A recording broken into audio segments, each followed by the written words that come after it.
Hej, jeg er Rolf Rosenfeldt. Jeg er grundlægger af egenhave af Rosenfeldt Anlægsservice, som er startet op i april i 2009. Vi beskæftiger os rigtig meget med træfældningen, har vi gjort de sidste par år. Har til dato Danmarks største flisehugger, trailermonteret, som vi kan have med efter bilen og komme nemt rundt de forskellige steder.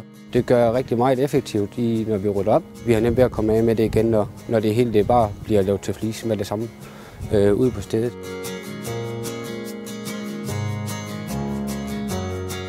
Angående træfældninger, jamen som sagt, dem laver vi rigtig mange af, og vi laver stort set ikke andet.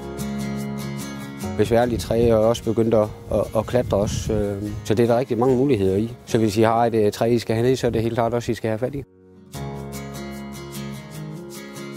Vi har en stor bundfældningssaks, som vi kan sætte på en 8-tons gravmaskine til at klippe hegn ned og til større havearealer, vi skal have ryddet og sådan noget der, hvor vi både kan klippe og trække det op med rødder, men vi kan også klippe det, så det får et fint snit, så sådan noget som levende hegn og sådan noget der, de har en chance for at skyde nemt igen.